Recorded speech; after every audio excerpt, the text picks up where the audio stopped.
Chatya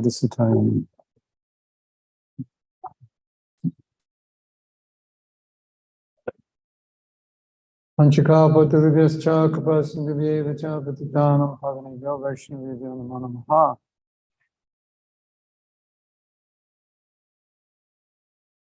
Mukam karoti vachalam pangulam gayate girim yukkapatam hambande Sri Guru Dinataram. Shri Krishna Chaitanya Prabhu Nityananda Shri Advaita Gadadhar Shivashri Gaur Bhaktivinoda.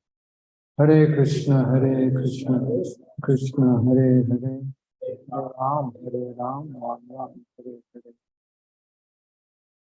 Prabhupada ki jai. Does the world need more forgiveness? Yes or no? Yes. Okay, so would it be a good idea if you, being part of the world, gave the world more forgiveness? So if everyone who has a resentment issue doesn't let it go, does that make the world better or worse? Yeah. So let's do it mathematically. We can all give 1 point of forgiveness, or we can give 1 point of resentment, put into the mass consciousness of the world. So as devotees, it's obvious we should be giving into the pool of forgiveness, right? So we can ask ourselves that question: how much forgiveness are you giving into that pool? How much resentment are you giving into it? Then you can ask yourself a more difficult question: can I really call myself a devotee? If I'm putting Kamagun out into the world and I call myself devotee, there's a problem. It's a paradox. So, one of the ways we can better understand how to do this and practice this, is that generally we think when the morning program ends, our sadhana ends. And so sadhana is from whenever you wake up through the morning. Arati, Kirtan, Guru Puja, Tulsi Puja, Guru Puja, Japa, and then prasadam, class prasadam, greeting the deities, like that. And then, like around 9:30, 10, you go out into the world. Some of you go early. Sadhana is over. I have another philosophy. Now, this is not something you want to accept as an absolute fact. It's just a way of thinking. So just go with me in how I'm thinking so you can understand. The real sadhana begins at 10 o'clock when you go out, because that's when you go out to practice what you've learned. And sadhana means practice. So you know, I'm in the gym every morning, 4 till 8, punching bags and whatever you do to prepare yourself to fight. But the real thing is when I go into the arena and fight, right? So now you've learned how to be a devotee. Now you go out and practice it from 10 to 5, 10 to 6, 10, or when you go home with your wife, your family, your husband, your kids, in the office, at your job, in your service. Now we're putting into practice what we learned. So we call that service, but another way of looking at that is that's also sadhana.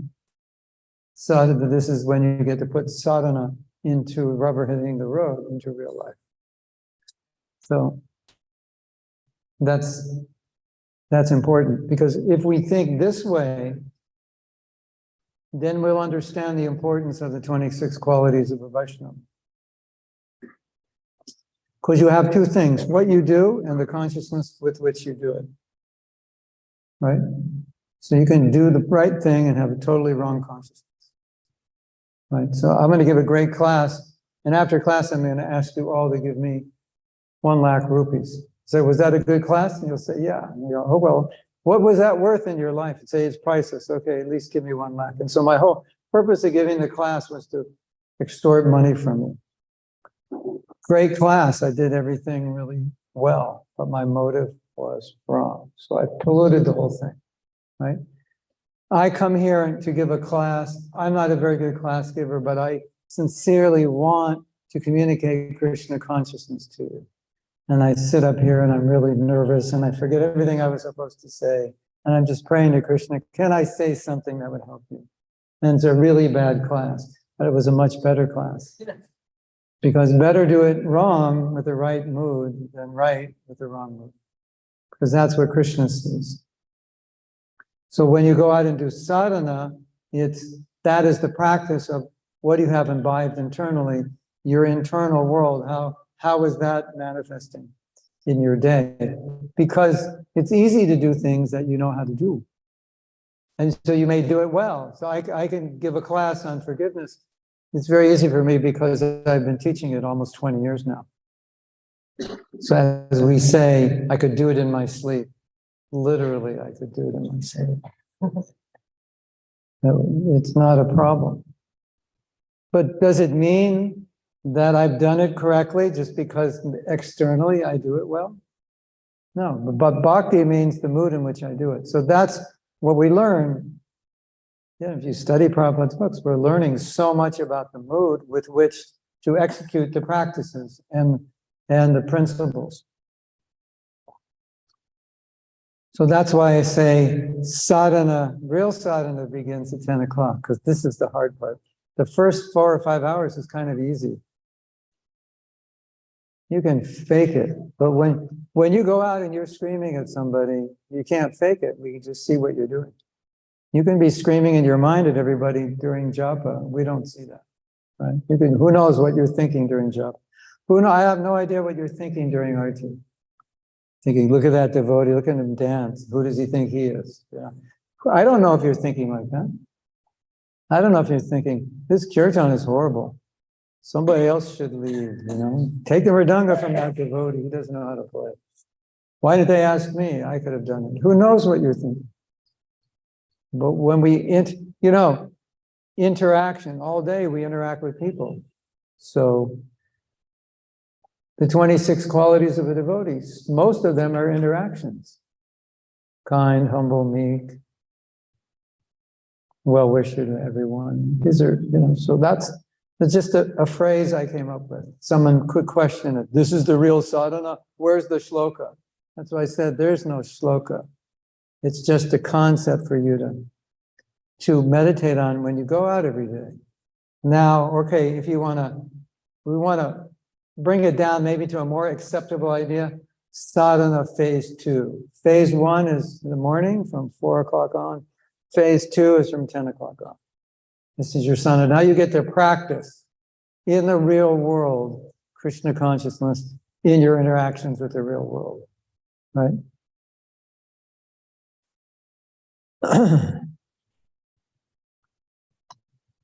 In America, if you have probably the same here now, if you have a question, a simple question, can I turn this on or off?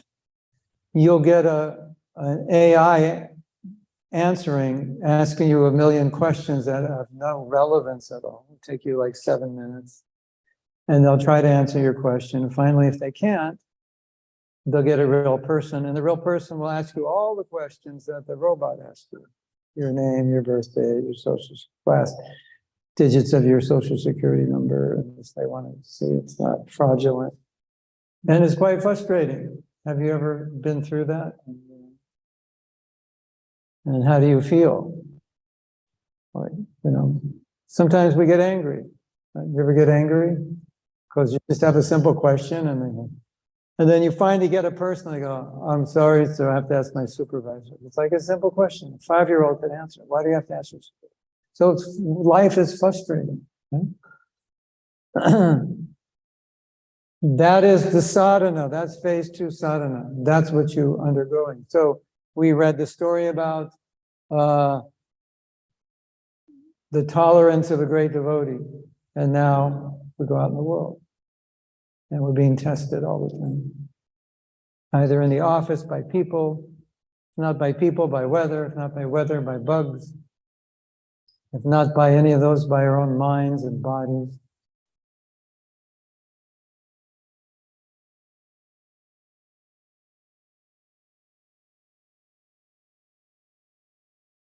many, many devotees, after they've been in Krishna consciousness for a long time, not even that long, they realize that perfecting my service is a matter of practice. It's not that difficult. It doesn't take that long. Perfecting my consciousness is much more difficult. Can I do my service, be kind, humble, and meek, a well-wisher to everyone, etc.? That's much more difficult than just succeeding externally. Especially when you're good at something by your karma. You're just good at it. Like, oh, I went out and new bhakta, he joins the ashram the next day, you want to do book distribution. He comes back, oh, how did you do? Oh, I sold 100 hardbound Bhagavad Gita. It's like, how did you do that? I've been a devotee 20 years, I can only sell 3. No one will talk to me. They'll tell me I've already read the book. He goes, oh, I'm a salesman. But I came out of the womb a salesman. This is easy for me. I could sell snow to an Eskimo. It's like no problem, right? So then you could think, oh, he must be a great devotee. Maybe he is, but maybe he's not. Maybe he's just a good salesman. So then we may equate an accomplishment with bhakti. And so this one devotee, she told a story. It's really funny. It's a perfect example of what I'm talking about. In Los Angeles, we have the American BBT, and that's where all the paintings of Prabhupada's books were painted. Like 90% were painted. At least all the original paintings in Prabhupada's original books were all painted in Los Angeles. And so the art department sometimes would go out to a park to shoot pictures of flowers they were going to paint or a building, or they would shoot photographs. So they'd have the photographs and they could paint and say, well, in this picture, the Shastra says there's a building, like, oh yeah, there's a building like they're describing. Let's go take a picture of it. And these flowers, let's go take a picture of those flowers. We didn't have Google, so we couldn't look it up. So she said, so one day we went out, this is the day cameras had film, they weren't digital. For those of you who are young, it's a thing called film. It's like film. It's like motion pictures are made on film, reels of film. So you put a reel of film in the camera. Quite expensive, actually. And you wouldn't, like we do now, you wouldn't do that because that was like, that was like 1,000 rupees there to shoot it and print it. So they went out and shot pictures all day. So she was talking about the mood, bhakti. And she said, and they came home and they opened the camera and there was no film in it, so they wasted the whole day. So she said, all we were left with was the consciousness we had when we did the service, because there was no result. So that's interesting, right? Like, so were they successful in their consciousness? So that's the idea of phase 2 sadhana. You do it in the right mood. So, okay.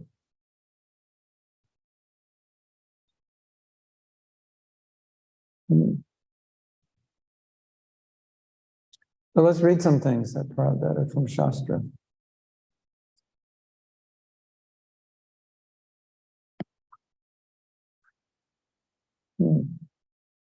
These things we're going to read pretty much go against the normal responses of human conditioned souls, the way we would normally respond.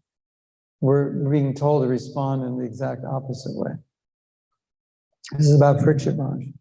The devotees of the Lord are so forbearing that even though they are defamed, cheated, cursed, disturbed, neglected, or even killed, they are never inclined to avenge themselves.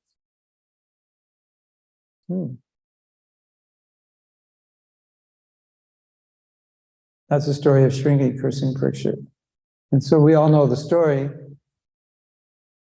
And Parikshit was powerful enough to defile the curse. He didn't have to accept it. But he did.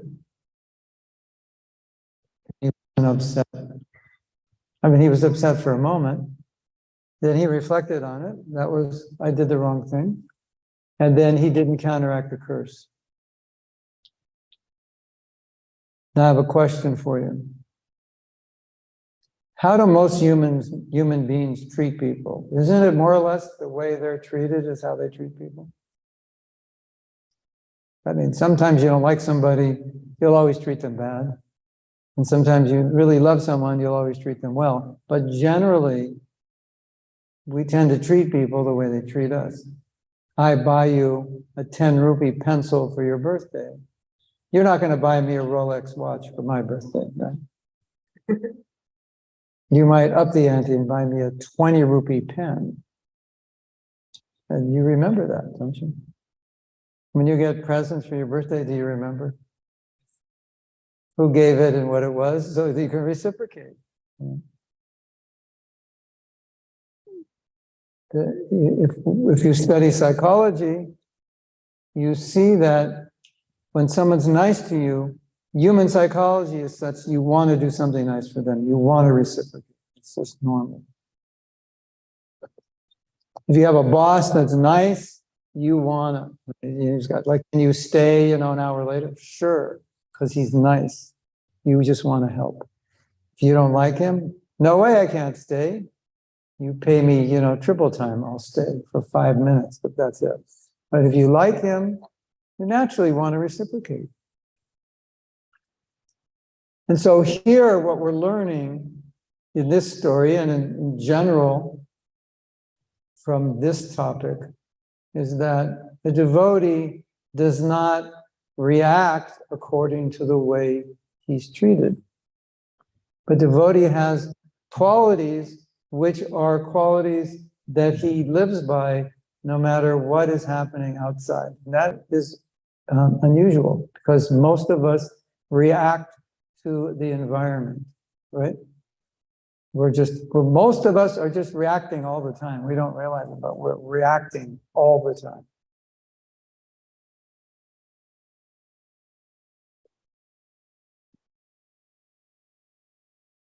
Could you imagine if Prabhupada was just reacting? He would have come to America. The next day he would have left. It's hopeless. Look at these people. Look what they're doing. I was just listening to a story before I came here. And a devotee just become a devotee maybe a month or two before.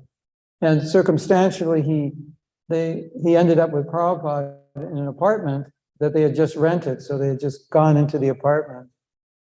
The apartment wasn't nice. So they went out and looked for another apartment. He's alone with Prabhupada. And Prabhupada said, turn on the television.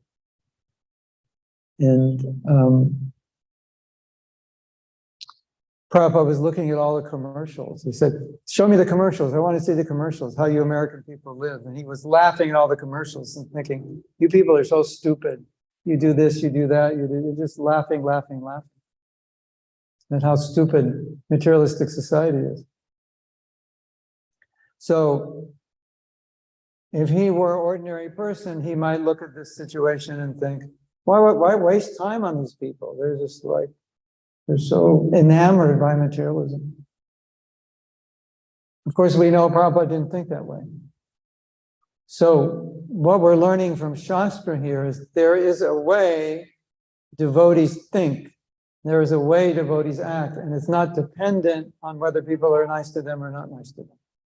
It's not dependent whether it's easy or difficult. It's just that's how they are. What they learn when we read here is how a devotee lives integrity with Krishna conscious qualities and values and characteristics. Always. It doesn't depend on if it was a good day or a bad day. Right? Now, another thing that I find extremely interesting, we all know we're very affected by duality. If a loved one is harmed, it hurts us. The weather's too hot, it's uncomfortable. Sometimes we don't function so well. If we're hungry, sometimes we become angry. If we ask someone to do something and they do it wrong, sometimes we become angry. We're so susceptible to just what's going on around us. Now, what's interesting is in the second chapter, of course, it's there in other chapters, but there are many, many verses in the second chapter where Krishna's telling Arjuna, don't be affected, right? Success, I mean, think of all the things Krishna said. Success, failure, fame, infamy, good, bad, heat, cold, happiness, distress. What else? Anyone remember anything else? Profit loss. Summer, winter, yeah, hot and cold. Honor, infamy, fame and infamy, yeah, we mentioned that, yeah. Anyway, you get the idea. So, what I find interesting, and maybe in a sense unfortunate, is that these verses are clearly saying don't be affected by your environment. If you want to be Krishna conscious, you have to be samatvam. And then you become eligible for liberation. You can't be pushed around all the time, right? Raga, dvesha, vimuktastu. By raga, by dvesha. Attachment and repulsion. Attachment and repulsion. I'm always being pulled to what I'm attached to. I'm always running away from my repulsed by. My whole life is just being pulled and pushed. I'm a total puppet in the hands of Maya. And here Krishna is saying, no, you can't live that way. If you want to get out of this world, you have to be samatvam. You have to be stable. Sama. And most of us, most of the world is not like that. We're things are good, we're up. Things are bad, we're down. And then Krishna says, listen, if things are really good, don't let it go to your mind. Tolerate it. Like it's easy to understand when things are bad, don't get affected by it, tolerate it. It's more difficult to understand when things are good, don't let it affect you, tolerate it. You know, what if your best friend called you up and say, I got a raise today, I'm the vice second in charge of this big company, and you said, well, you're gonna have to tolerate that. He wouldn't understand what you're talking about, right? Did we make a t-shirt that said tolerate happiness? We have a t-shirt. It says tolerate happiness. That's especially to wear so people would ask you. Like if you're wearing a t-shirt that says tolerate happiness, they'd ask you, why would I want to tolerate happiness? And you say, well, you would need to tolerate the stress, right? And they'll say, yeah. And I said, well, if you don't learn to tolerate happiness, you won't be able to tolerate the stress. Because both make you crazy. And happiness can make you more crazy. When you win the lottery, you'll be more crazy, maybe, than if you lost all your money. It's possible, right? So when Krishna says, tolerate happiness, he's saying, don't be affected by duality. Isn't that interesting? Don't let it go to your head. Be stable. So that's what we're talking here. So I'm going to read this again after having said that. See if this sounds any different. The devotees of the Lord are so forbearing that even though they are defamed, cheated, cursed, disturbed, neglected, or even killed, they are never inclined to avenge themselves. You can all say, wow. That's wow-worthy. That's a wow-worthy verse, isn't it? Like, how many people have you ever met like that? Yeah.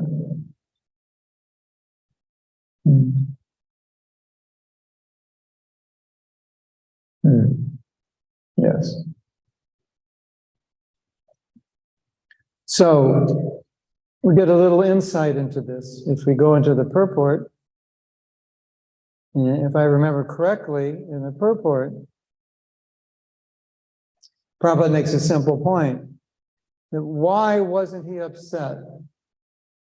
Because number one, he took it as Krishna's mercy. And why did he take it as Krishna's mercy? Which is if you take something as Krishna's mercy, you can't get upset, right? That's like Krishna, you gave me mercy. How can I get upset with you for giving me mercy? If I see it as mercy, I won't get upset because he was protected by Krishna. So now if he's being killed, he's thinking, Krishna protected me. So this must be his mercy that he wants me to leave this world and turn over my kingdom. Now, what's interesting also are excuses. You know about excuses, right? You've heard of excuses. You ever make excuses? Yeah. Trying to justify our failures, basically. Justify not doing what we should. Parikshit Maharaj had the best excuse. I'm the emperor of the world. I can't just walk out on the people, right? But he did, because he accepted this is what Krishna wants. Correct? Yeah. So if somebody hurts you and you could accept this is what Krishna wants, somehow or other, he wants me to experience this pain. Maybe it's a karmic thing. Maybe there's a lesson he wants me to practice tolerance because I'm not a tolerant person. So he sends somebody to push my buttons because I need to practice tolerance. Whatever it is, if I could accept it as Krishna's mercy, then I can be very tolerant. It's very easy, right? So that's Maharaj Parikshit accepted it that way. So now we have the next statement. Unfortunately, I didn't write down where these quotes are. As usual, a devotee in an adverse condition of life accepts such a condition to be the mercy of the Lord. So that just underscores the point I made.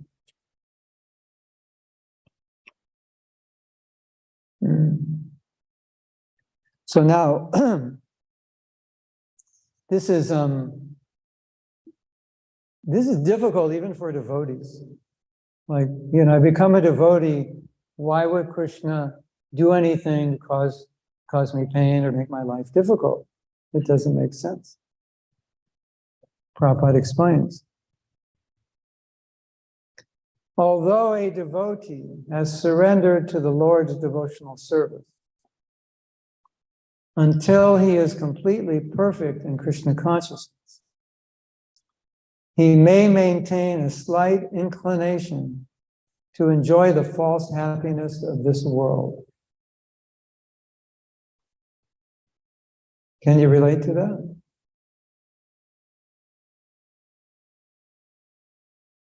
I know I should be a pure devotee, but I'm a conditioned soul, so there's some propensity to enjoy. I still think about how I can be happy, how I can enjoy myself independently of Krishna. That's our conditioned nature. The Lord, therefore, so this is a common situation. The Lord, therefore, creates a particular situation to eradicate the remaining enjoying spirit. This unhappiness suffered by a sincere devotee is not technically a karmic reaction. It is rather the Lord's special mercy for inducing his devotee to completely let go of the material world and return home back to God. Hare Krishna. Sagana Shami ki jai. Shinga Bhagavan ki jai. Does Gornitai have a name? Nitai Chaitanya. Join Sri Nitai Chaitanya and something Bangalore Ishwari. What's the? Korangi Bangalore Ishwari. That sounds like Radha Radha.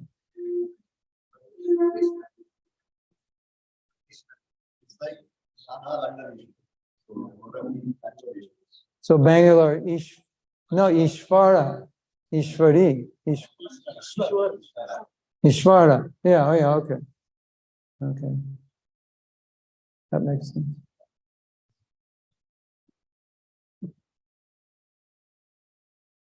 Ki jai.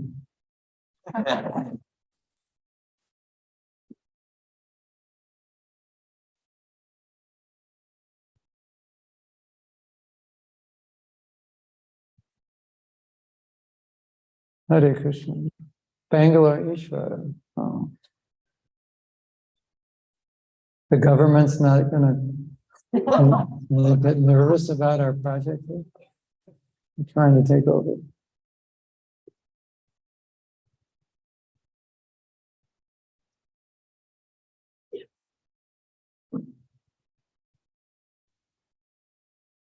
So you have a child is doing something, this is not good for the child. Maybe he's diabetic or he's grabbing something the doctor said don't eat, and you pull it right out of his hand and he has a temper tantrum because he doesn't understand. But you have to sit the child down and say, if you eat this food, you'll get very sick and you'll shorten your life. And you have to convince them that it's bad and say, because I loved you, I pulled it out of your hand. But when you pulled it out of his hand, if he was a boy, even a girl maybe, girls might kick, boys might punch. They're really upset, punch you. I want that now. So we're a little bit like that. When Krishna pulls something, sometimes we punch back. So the faith of the devotee is that whatever happens, Krishna loves me, and therefore whatever happens, he's doing it for a reason. The problem is when we don't know the reason, then we doubt Krishna's love. But if you have faith that Krishna loves you, and therefore he would only do things for your benefit, then when it happens, you can accept it. Oh, Krishna must want me, must not want me to have this or do this, or there must be something that he wants me to learn, or I'm so attached to this that every time I try to enjoy it, he just slaps me in the face. And he keeps slapping me because I don't get the message. Sometimes the message is obvious, but we don't get it. So we continually get slapped, and so we understand that's Krishna's mercy. Yeah.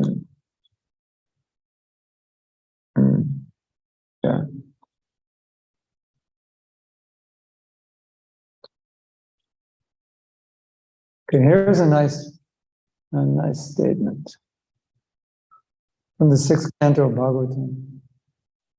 A sadhu, a devotee, is never angry.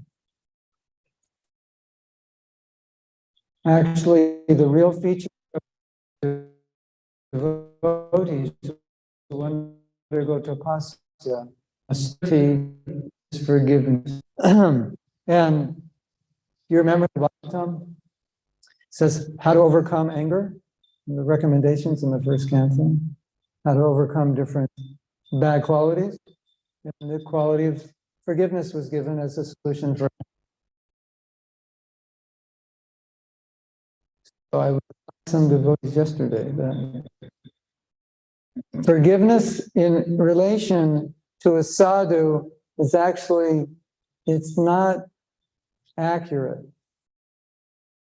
Because to forgive, you have to be hurt first. Right? Of course, I may do something stupid thinking I hurt you and ask you to forgive me, and I'll be polite and say, yes, I forgive you. But if I'm a sadhu, there's nothing to forgive because I wasn't hurt. Right? So there's a little bit of a paradox to say a sadhu forgives, because a sadhu is perpetually forgiving even before you do. You're already forgiven. You're forgiven before you do the wrong deed. Right? So this says a sadhu is never angry. Now, did Prabhupada ever get angry? Yes. Did Prabhupada ever get angry at his disciples? Yes. But how long did that anger last? Long enough to make a point. You'll find many stories in which devotees made blunders. Prabhupada was upset, and he would ask one question: what are you going to do now? They would come up with a plan, and Prabhupada would simply say, do it. And it was gone. It was finished. Prabhupada did not carry it with him. One time he carried it with him for a few weeks because he really wanted to chastise his disciple because the disciple did something which was so bad. I mean, he disobeyed Prabhupada's order. And he undermined years of work that Prabhupada did by disobeying that order. And so Prabhupada wanted him to know how bad it was. So for weeks after that, Prabhupada would tell everybody, you know what he did? Anyone who come to the temple, any guest, you know what this foolish boy did? You know what he did? But generally, you rectify it and it's over, it's finished. A sadhu is never angry. So if I'm angry and I'm holding on to it, and after it happens, I can't forget it. I can't forgive you. One has to question, what kind of sadhu am I? Right? Oh, Prabhu, I'm the kind of sadhu that eats a lot of prasadam. That kind of sadhu. I'm in the Madhu Mangal Sampradaya. Yeah.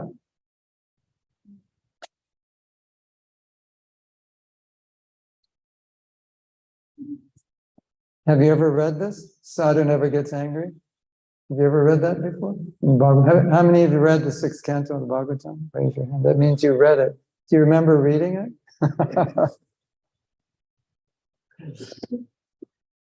I have to tell you something. When you read something and it doesn't stick, and you're not tired, like you're awake and it doesn't stick, that means like you don't want to believe that. You don't want to import that into your life. Otherwise, it would stick. You know, it's like, I want to hear something else about, something that's easier. Something that doesn't require this kind of sensual restraint or control. So that's something to be aware of. You know, if like you read something and it doesn't stick, and a week later the devotee's saying, I just read this purport and Prabhupada makes this point, and you're thinking, I just read that purport last week, I don't even remember that point. So you didn't want to. You didn't want to adopt that. Right? Interesting, isn't it? So Prabhupada says the sadhu is never angry. So what does that translate into in our life? That translates into forgiveness, because that counteracts anger, and tolerance is a synonym to forgiveness. So it means very forgiving, very tolerant. And as we know, anger is often caused by not being able to control a situation or a person. Like when you have an issue with somebody, you don't like what they did, and you wish they didn't do it, but you can't control it, right?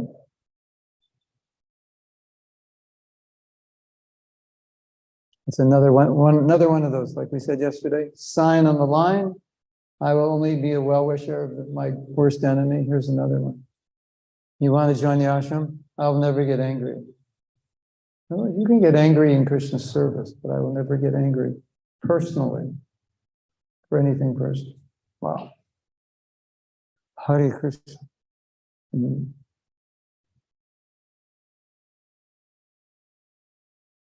Therefore, great sages, one who is able to give up this kama, the lust and anger, they are called great sages. Shama, Urupa, Tapasvinam. Tapasvi, one who is a lecture, who are sages. Their duty is they always forgive an enemy. Just like you have got a nice example, Lord Jesus Christ.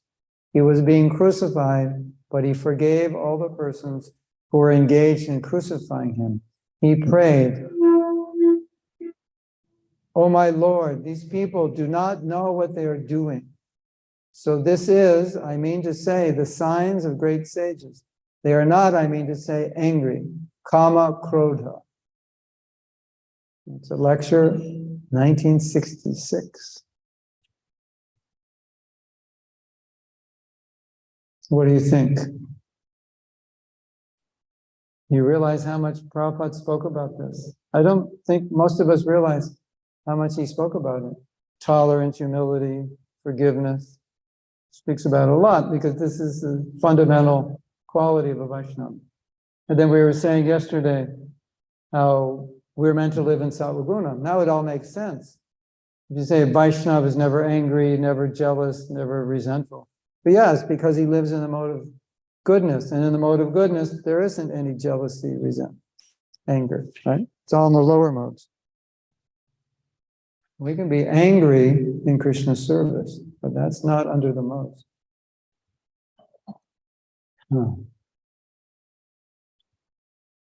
Now, I'm going to help you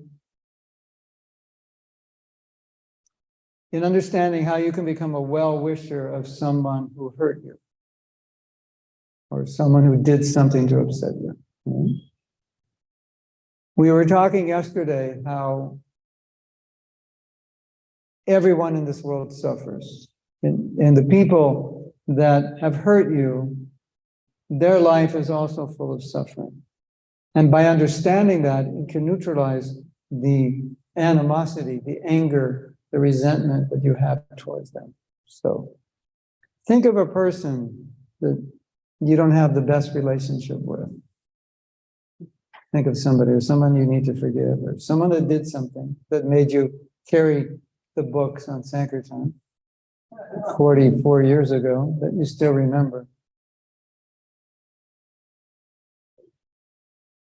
Now, first, I would like you to remember what Krishna says in the Gita, that our compassion develops because we have suffered ourselves, and therefore we know what suffering is like for another person. By his own, anyone know that verse? By our own experience, we understand the suffering of others. Yeah, what's the verse? I can't remember. Something about by comparison to his own self, he understands the suffering of others, right? We know other people are suffering because we have a body and a mind and we have suffered. Have you ever been hungry and there's nothing to eat? Have you ever been disappointed by somebody? Have you ever been tired and there's nowhere to sleep? Have you ever had a headache that's breaking your head off? If you've had it, that means everybody's had it. Ever been so sick you wish you could have just died, left your body? It's like so painful. Have you ever been heartbroken?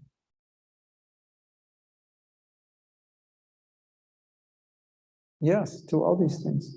So this person that you have this issue with has experienced all those same things that you have, right? So you want to do a little exercise? Really interesting. You into it? You don't have to go anywhere. You just have to, I'm going to give you some lines and you just repeat them in your mind.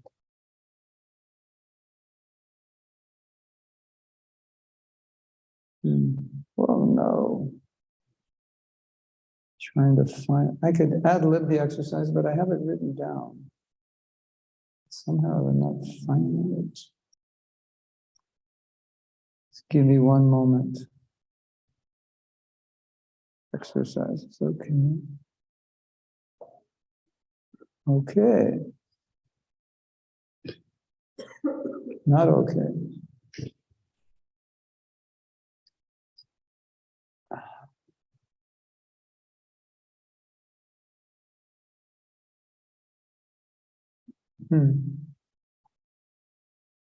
Just give me one more minute. If I can't find it, I'll add.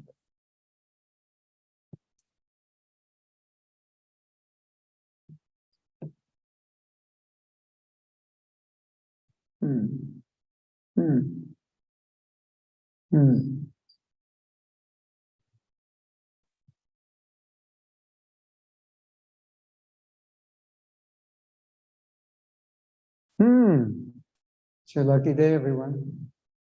Okay, so you all have a person in your mind, right?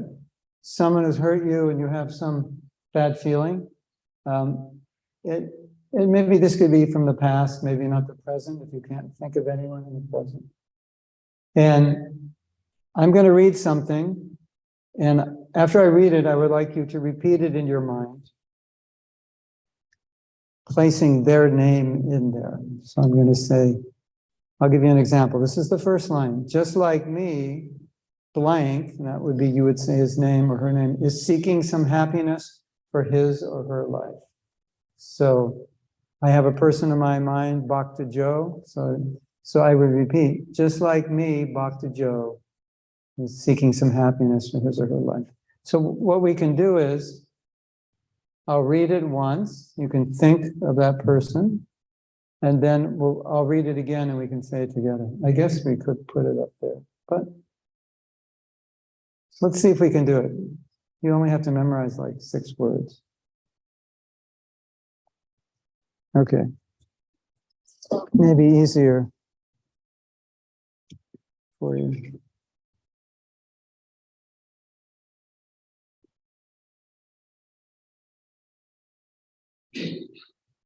I need more. I have to get it.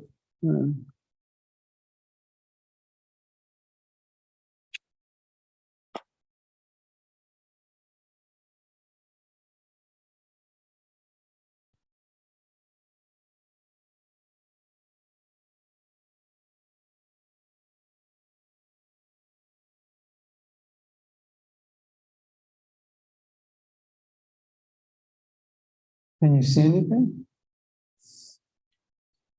Okay. All right. So I'll read the first line and then you can say it in your mind. I'll read the second line. Okay? Just like me, blank is seeking some happiness for his or her life. And you can just say that in your mind.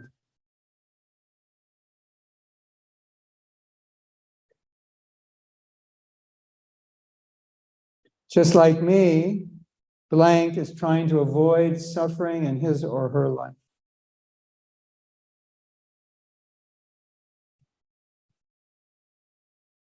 Just like me, blank has known sadness, loneliness, and despair.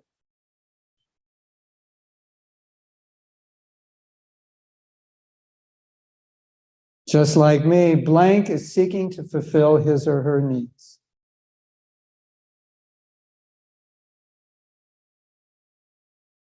Just like me, blank is learning about life. I want to add one more. Just like me, blank was doing the best they could in the situation they were in.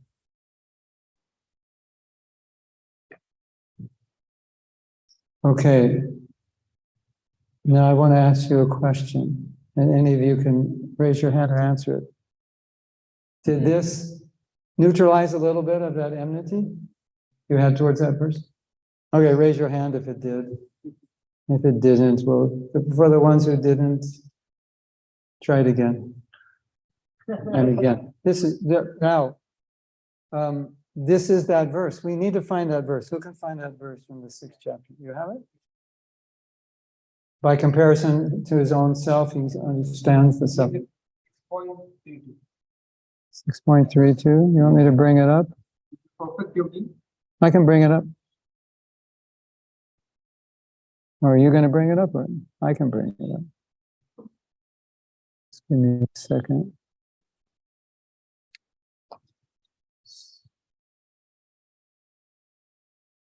6.4. 6.32. Bhagavad chapter 6. Whoops. I'm under pressure. Can't do it. There we go.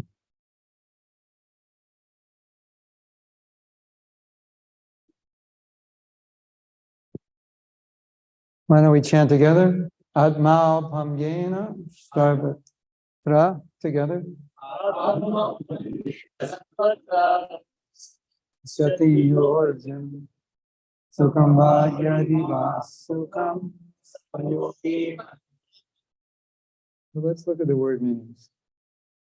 Atma, with his self, anupamyena, by comparison, sarvatra, everywhere, saman, equally, pasyati, sees, ya, he who, Arjuna, or Arjuna, sukham, happiness, va, or yadi, if, va, or dukkam, distress, sa, such yogi, a transcendentalist, parama, perfect, mataha, is considered.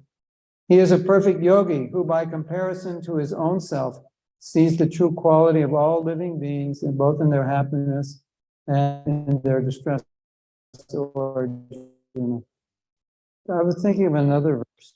Is there another verse, or am I imagining there's a verse? Anyway, by comparison to his own self, that's the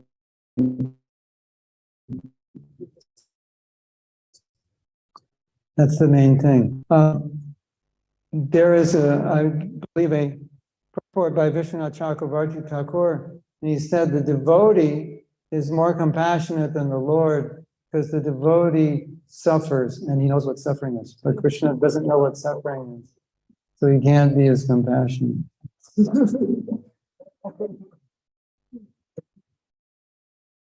Now, this little exercise we did, you can utilize this exercise anytime you're in a conflict with someone and you're feeling somewhat angry, you're feeling a grudge, or in some way not feeling good about that person. You can just think, just like me, they want to be happy, just like me, they're trying, just like me, they've struggled in life, and so forth. So we're all in the same situation, right? And even if you don't know somebody, you can do this exercise. Just you just see somebody on the street, walking or waiting for a bus or talking, just like me, they suffer. Just like me, they're in anxiety. Just like that's the idea. Okay. All right. Hare Krishna.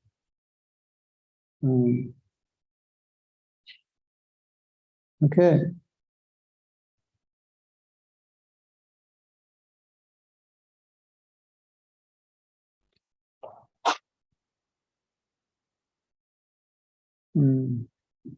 This is Shanika, I believe. No, it's a Bhagavatam. It's the verse on top. Make it a little bigger.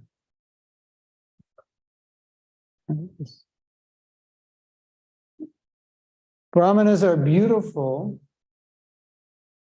when they are forgiving, Kshatras when they are heroic and never retreat from fighting, Vaishyas when they enrich cultural activities and protect cows, and Shudras when they are faithful in the discharge of duties pleasing to their masters. Thus, everyone becomes beautiful by his special qualities, and the special quality of the Brahmanas, as described here, is forgiveness. Srimad Bhagavatam 9:15-40. Okay, would you like to do another forgiveness practice? Think of that person. Think of that person that you have an issue with, and in your mind, think of some of their good qualities. And if you can't, that's a problem. You don't have to like them, just think of their good qualities, as many as you can in your mind. And notice how that affects your consciousness by thinking about their good qualities.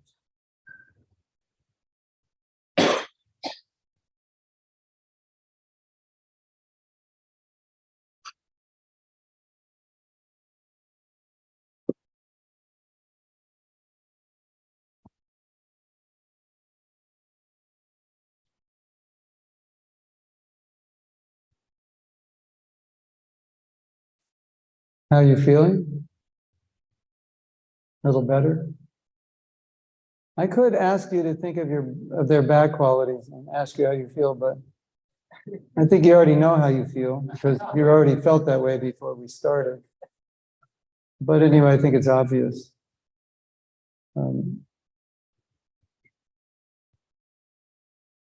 What often happens to us is that the mind becomes very narrow in its focus. So it's focusing on all the things we don't like about the person. And then naturally, it produces more and more negativity, which then produces more and more resentment.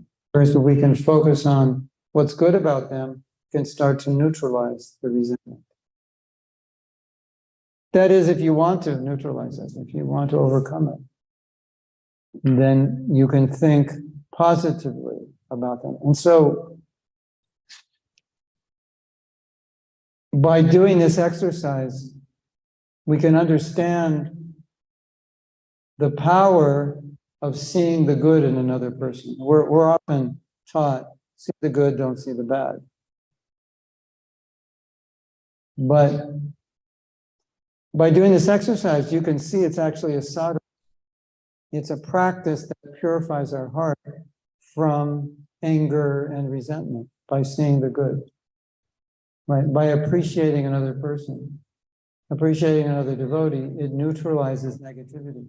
So it's not just a general instruction that we should do this, or this is the consciousness of the devotee. You can actually see how it's a sadhana for purifying our own consciousness.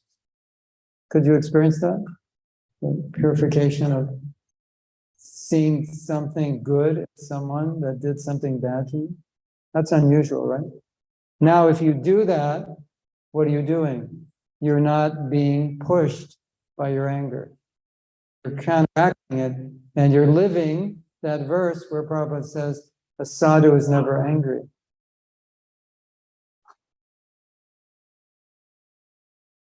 A sadhu is never angry. So now I'm feeling angry because of the way you treated me.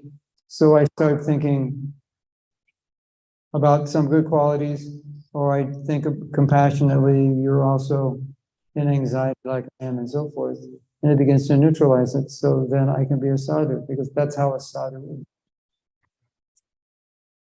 A sadhu is always thinking of the welfare of others. A sadhu is never retaliating. A sadhu is never doing anything for his own, protecting his own ego, right? The way you treated me wasn't fair. Maybe it wasn't fair. But do you want to spend your whole life living in that world that it wasn't fair? Is that you want to die? I don't think so, right? And you want to call yourself a devotee, but you're living that way. Now, how can you call yourself a devotee? What kind of devotee? I'm living in anger. So that's described in Bhagavatam as devotional service in the mode of ignorance. That's not desirable.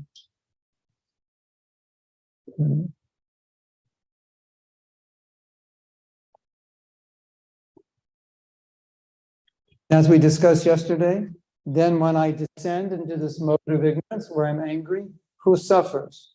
Does the person I'm retaliating against suffer? You want to hear something really interesting? That person you're retaliating against may have no idea they even hurt you.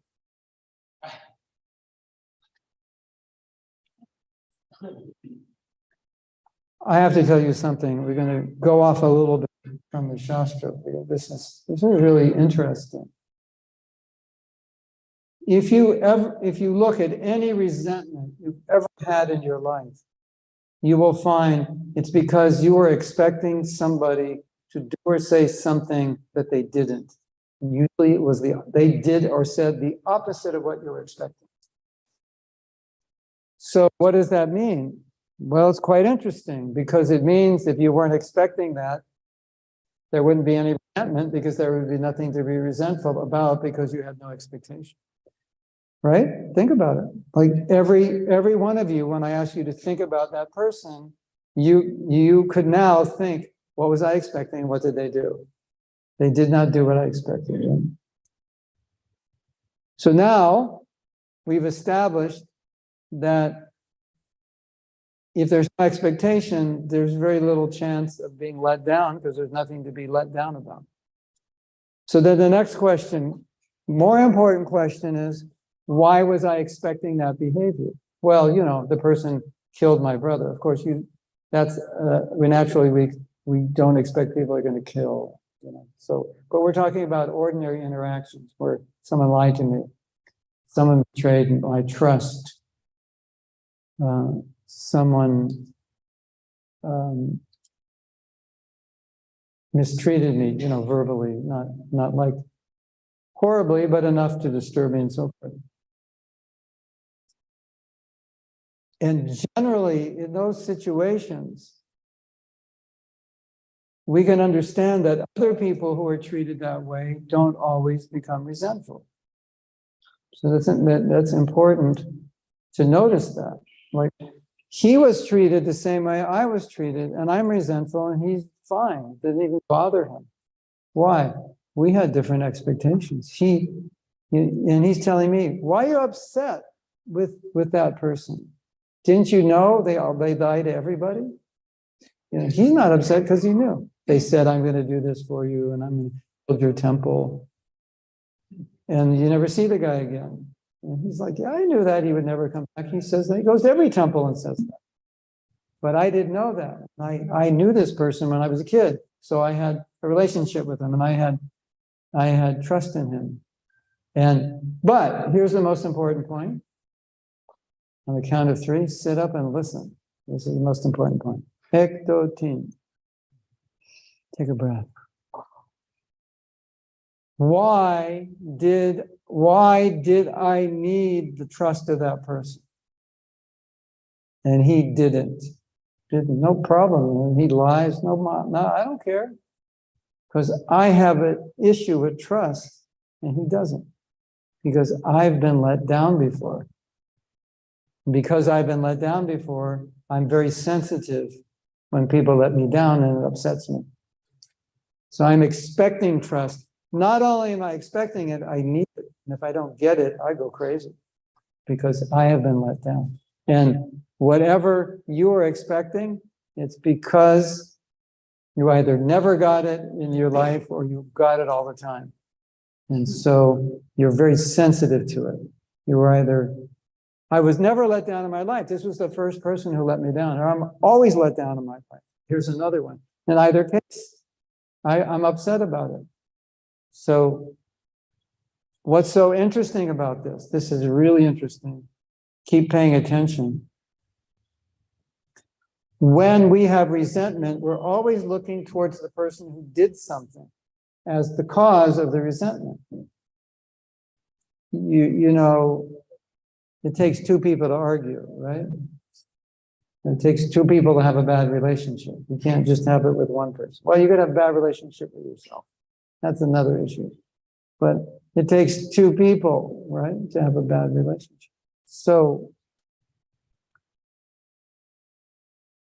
I have a need, and this person didn't fulfill it. And so the need created an expectation. If I didn't have the need, there wouldn't be the expectation. You understand? Does that make sense? So we're looking at the person for what they did, but the fact is the problem is with me, not with them. Because if I didn't have that need, I wouldn't be bothered at all by what they did. Isn't that interesting? You can lie to me, that doesn't bother me, I don't care. That's your problem, not mine. But I've been lied to all my life, and my life has suffered because the people have lied to me. It's a big issue. You lied to me, immediately resentment. Here's one other point, which is really interesting. We have this expectation, right? I expect you to be honest. But I never told you that. I never said, look, we're doing this deal, and I'm going to put my trust in you, and I promise you I will be straight with you. I need you to be straight with me. We never even made that agreement. So he's breaking my trust, but we never had an agreement.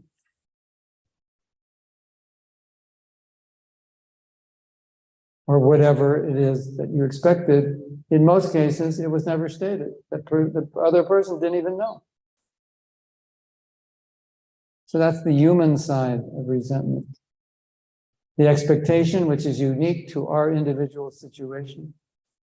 and generally the lack of contract.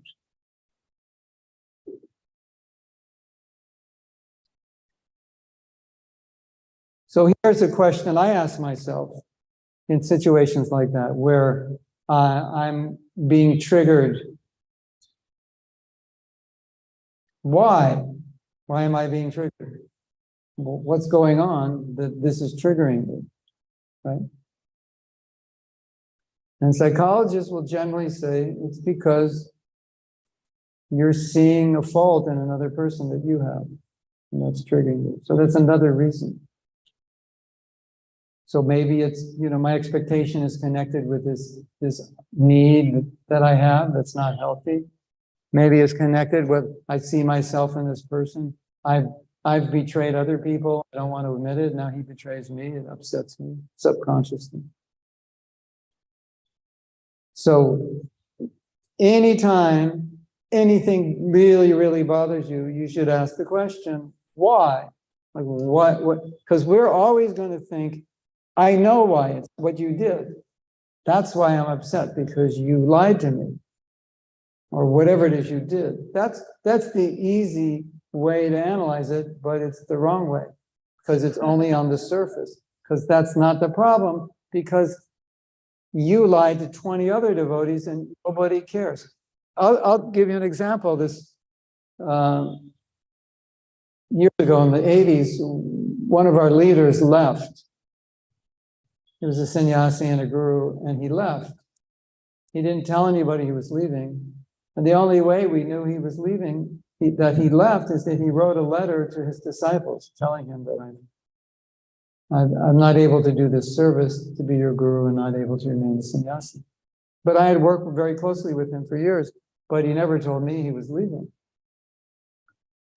So kind of, like, how could you not even tell me? It's like, you come home one day and there's a little note on the door that says, your bag is here, I never want to see you again. And I've got a new lock on the door. It's like, wow. So you're devastated. But some men would be like, finally I'm free. They'd actually be happy. They come home and their wife kicked them out. Like, what a relief, right? Some. I mean, if we take a sample of thousands, there's going to be some. I don't know what percent, right? There will be. Most men will be devastated, but a few will be like, thank God. So this is what happened. This devotee left, and I was really upset because I felt betrayed. And other devotees were like, thank God he left. Seriously. That's how they felt. It's like, I'm happy he left. Same event, different response. So therefore, I can't blame his action on my response, because my response was different than other responses. Is that interesting? So if you get upset about something, the first question to ask is, why am I so upset? Your natural conditioned response will be, because this is what he said. No, why am I upset because he said that? That's the question. Because he said the same thing, all of us, and all of us are not upset, but I am. Why me and not? Like I say, in some situations, the offense is so great, the abuse is so great, obviously everyone's upset. But in cases of normal interaction, we have to ask ourselves, what is that person triggering in me? And then you can work on yourself. And it's no longer an issue of resentment anymore, it's an issue of growing internal. That's what it turns into. But as long as it turns into blaming that person, you will never understand what's going on inside of you that person is triggered. Does that make sense? Yes? Interesting, isn't it? So when we do our forgiveness workshop, it goes 2 days, like 8 hours a day, plus a few breaks. So I'd say we get a good 14 and a half hours. And on the second day, we come to this point where I say, I want you to forget that person. Forget the person that you're trying to forgive. It's not even important anymore. And just focus on what you're feeling in your heart. Because that's the problem, not that person. You don't need that person. You can just, forget them. What's going on in here is what we need to work on. And so at that point, the participants can just let that person go. It's not the issue anymore. It's what's they triggered in me is the issue. So, and at that point, there's like a huge shift in the workshop. And from that point, anyone who had any difficulty forgiving, it just becomes very easy because they realize it's not that person. It's what's going on in me. So what am I feeling right now? I'm feeling resentment, anger, and so forth. Okay, forget that person, just what I'm feeling. That's what we want to work on. That's what we want. Because a sadhu is never angry. If I'm trying to be a sadhu and I'm angry, I have to figure out how to deal with that. Right? Why am I getting angry?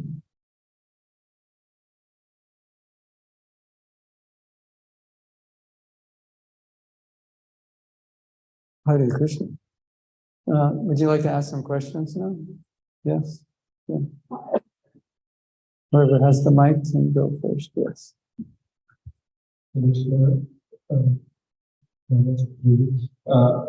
My question is that like you said that what caused that said what he caused, that is the cause of our suffering. But like for example, some example, like, for example, like I went home and my mother cooked idli sambar on Ekadashi, and then I told her it's Ekadashi. Yeah. And she didn't remember, and she said, "I have made you have to eat."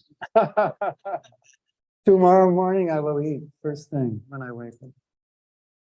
So Yeah. I was speaking to this one man. We actually spoke at his company. And he said, he called the company and said, is Mr. So-and-so there? And the secretary said, yes. And that's all she said. And he's a busy guy, it's like, don't you know I want to talk to him? Yeah. And then she says, do you want to talk to them? No, I just wanted to call to find out if he was there. He's getting angry. So he's saying that the world is like that. It's always going to be that way. People are going to do things to make us angry. Now, the question is, are you going to allow yourself to get upset by every little thing that everybody does? Because people are really good at upsetting us, right? I have a story of a monk. He went home, so it's a mother story. And he's doing his sadhana in the morning praying, and his mother would bring him something to drink. I brought you some water. Thank you. He's doing silent prayer. Doesn't want to be disturbed. Mother, brought you some milk. Thank you. Okay. It's getting disturbed. Brought you some coffee. Can you just stop disturbing me? I'm praying. Right? So you understand? So the question is, at least the way I see it is, are you going to allow yourself to become disturbed, or are you going to make a decision that I'm not going to allow these things?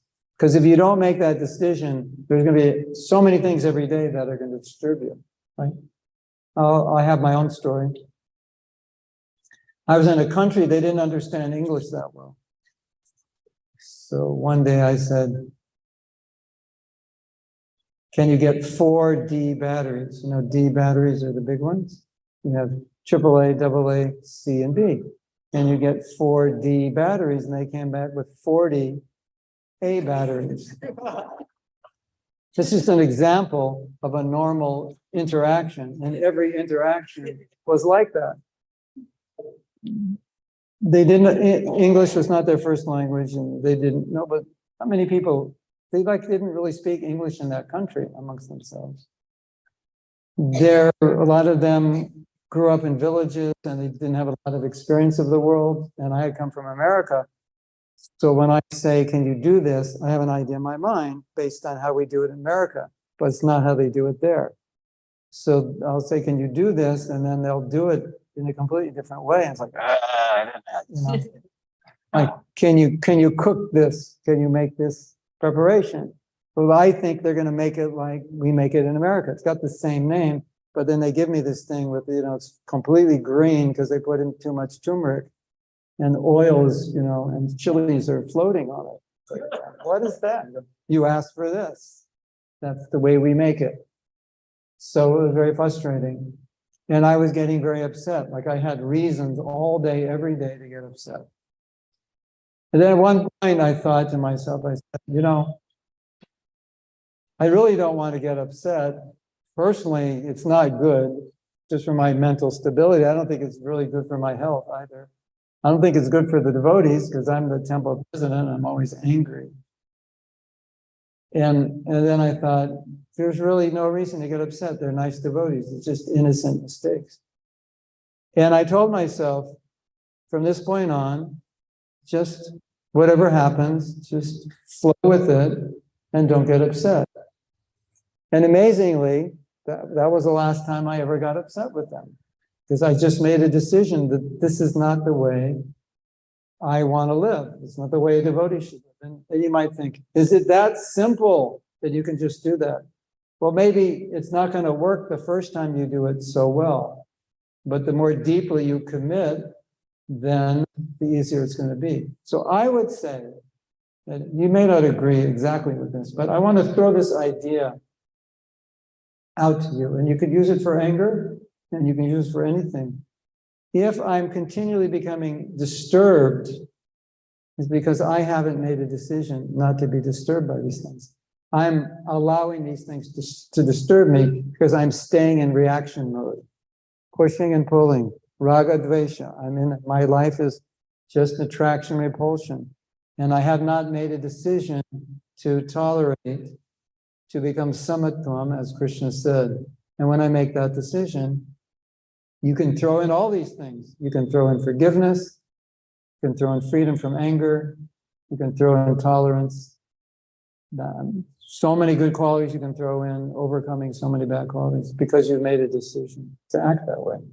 And many people don't think they can do that, which is why they continually respond with fire to fire. They say fight fire with fire. Maybe militarily, but fire department fights it with water, right? So like we're saying, you fight tamagun with compassion, with humility, with forgiveness. You don't fight tamagun with more tamagun, but that's what we're doing. Tamagun comes and we give more tamagun back. And it's just going to go on that way your entire life until you become very Krishna conscious. If you will ever become that Krishna conscious and you don't control yourself, that's another question. But you can make that decision. You know the story. There was a installation of the deities. The devotees were doing everything wrong. And when it comes to the deities, Prabhupada was very concerned that the deities are being taken care of, and he would become very upset when they weren't. And he was really upset, really, really upset. And there was a young man there. How many of you know this story? It's really interesting. And it's funny, but it's interesting. There was a young man, he'd just been there like 1 or 2 days. And the devotees would always tell him, if you get angry, just chant Hare Krishna. If you get upset, just chant Hare Krishna. So here Prabhupada's, why are you doing that? Put that there. And he comes up innocently. He didn't really know who Prabhupada was. He said, why don't you just chant Hare Krishna? And then Prabhupada just stopped, took his beads.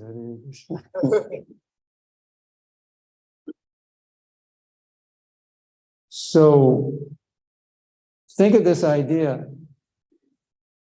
If I don't make a decision to live in Sattva Guna, then basically I'm allowing myself to just be pushed around by this world. That's basically what I'm doing. So indirectly, I'm making a decision to be pushed around by the modes of nature because I haven't made a decision that I'm going to decide how to live a sattvic life. So when this happens and that happens, I'm going to decide how I react, and I want to react free from anger, free from enmity, free from jealousy, free from lust, and all these things.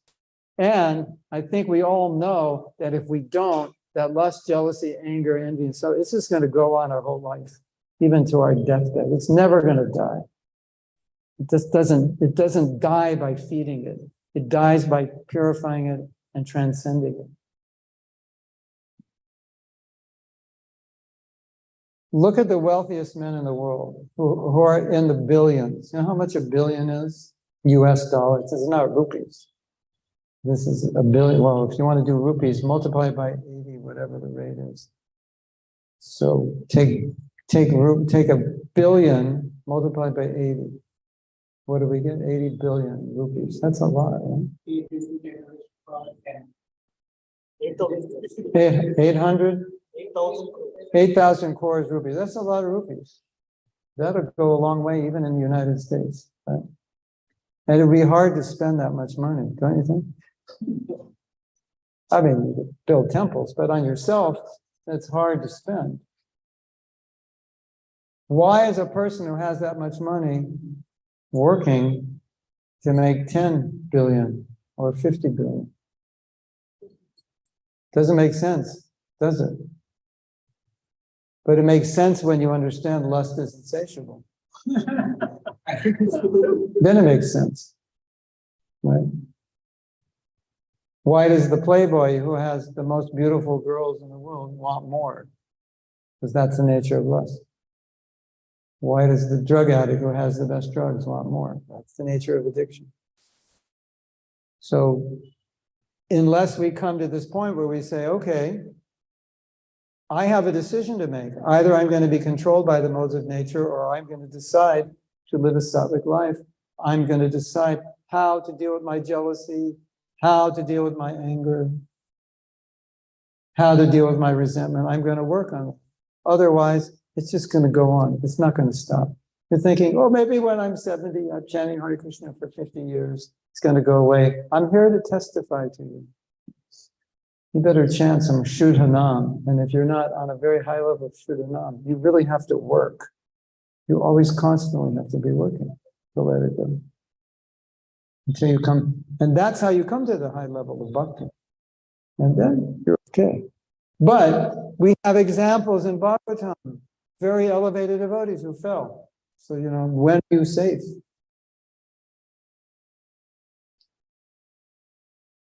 You're safe when you have prema.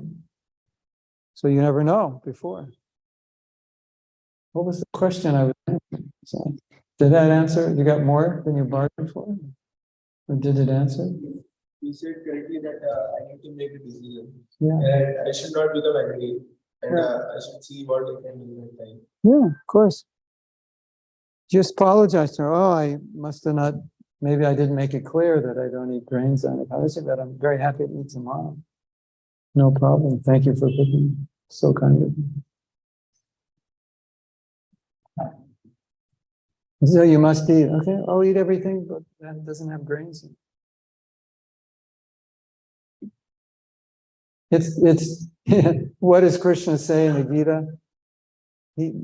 I don't know the Sanskrit word, but Prabhupada translates it as strenuously. You know, strenuous. Oh, lifting a weight, straining. He said you have to strain to control your anger. You have to strenuously try to control it. You always have to be on guard. Otherwise, everything can make you angry, or nothing can make you angry. Right? Next, yes. We were having a discussion that the person who is having issue is also seeing that Person who's having what? issue. Issue. I have issue with. So he's also having some kind of suffering and something problem. I have already faced it, so I can understand his problem. Mm-hmm. I may feel forgiveness because of that. But I face sometimes that I have a problem. But when I have a problem, I feel that my problem is big, and he should support for it, Mm-hmm. and they should understand it. Mm-hmm. But when the same problem arises with others, I feel that it's not a big problem. Right, exactly. That's it. So how to deal with that? That's Then we will not feel compassion. Yeah. Well, that's a good reflection. Because you're expecting a behavior that you don't even give to another person. There's a saying, when you have resentment, that you want, like if you have harmed somebody, you're asking, please forgive me, and they harm you, and you say, let's get back at them. like this paradox. So we put it in this phrase, I want mercy for myself, but I want justice for others, right? So it's good to remember this paradox. Oh Lord, give me mercy and send him to hell. Something's wrong with that picture, right?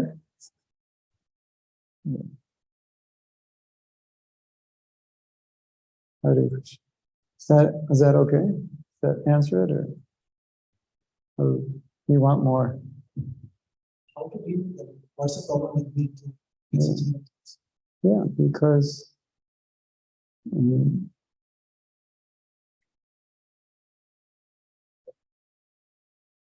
Prabhupada said, this is a beautiful thought. You know how when another devotee or another person is acting in a way that's upsetting us, we don't feel it's right. I'm not talking about big, major abuses, but normal interaction. We don't feel it's right. So Prabhupada said, well, why don't you act the way that you would want him to act? Instead of criticizing him, just be the example, right? So like, there's a devotee and he's got like 3 plates piled up like, this high, and he's sitting down to eat, and you're like, this is not good. So you sit next to him and you just have like an apple and a banana.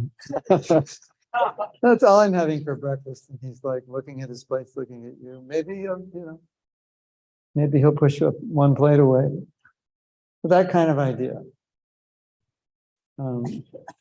Because a lot of times we are criticizing the action of another person, but we're doing the same thing. We don't acknowledge it.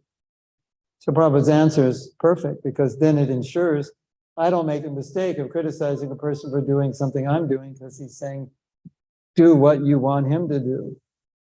At which time you may realize, I don't even do what I want him to do. Have you ever noticed that? You want people to do what you don't do? You're upset at them for doing the same thing you do. Because you can't be better, but you want them to be better. It's like sometimes parents are like that with their kids.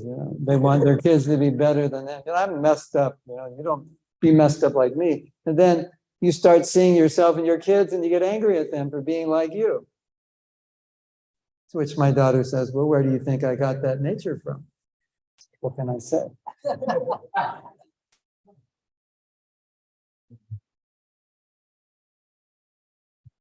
Don't argue with my daughter. You'll always lose. Yes. You had a question? Yeah, okay. You said that we get frustrated because we have needs and because of the experience are there. From other people, yeah. Not that you can't fulfill them yourself. So then only we get frustrated. So, but the needs are real. They are there. So These are not normal needs. These are needs that are unhealthy. In other words, they're excessive because you're expecting too much. And there also may be needs which you could satisfy yourself. You don't need other people to satisfy, but you're depending on them. Like, for example, sometimes if you do something nicely and you don't get recognized, you could get upset. I stayed up till 11 o'clock last night, and I was cleaning the temple, and I come in and, it was so dirty yesterday. I come in and like nobody says anything. So you can be upset. You might get upset because of that, right? Because you're expecting to be honored. But you could also just recognize yourself. Oh, I did a good job. Pat on the back. Right? You don't necessarily need anybody to tell you did a good job. You just know you did. And you're proud of yourself. And you're happy that the temple's clean. But if you need everybody, if you need people to recognize you to the point where like, that's the last time I'm ever cleaning the temple, maybe I won't even come back here again, then that's a problem, right? That's not normal. To want to be recognized that's normal, you know, it's like, somebody give me a pat on the back, that's normal. But if you don't get it, you won't go crazy. But if it's excessive, it really disturb you if you don't get it. Does that make sense? Yes, no, but if that need is like required, then no. The need, there's needs and there's unhealthy needs. So the need to be appreciated is there. The need to be like everyone tell you you're great, that's excessive. That's a problem. That's an issue. That's an issue with pride or maybe some psychological issue, you know. That you have such low self-esteem, you need everyone to pick you up. And if you don't, they don't pick you up, you get upset with them. Have you seen that before? That can happen. Not with you necessarily, but it can happen. So everyone has needs, and to fulfill needs is not a problem. And you can fulfill a lot of your own needs, and there are healthy ways to fulfill it. It's just when the need becomes excessive, so that in normal interactions, it's not going to be fulfilled. And then when it's not fulfilled, you get upset. That's a problem. What if these are like healthy? That is what. Yeah, then it won't turn into a resentment. If it's a healthy need. But even then, if it is not met, the needs are not met. But you can meet them in another way. You don't need to meet them in, you know, the way you're trying to meet them may be impossible or difficult. But you can meet them in healthy ways.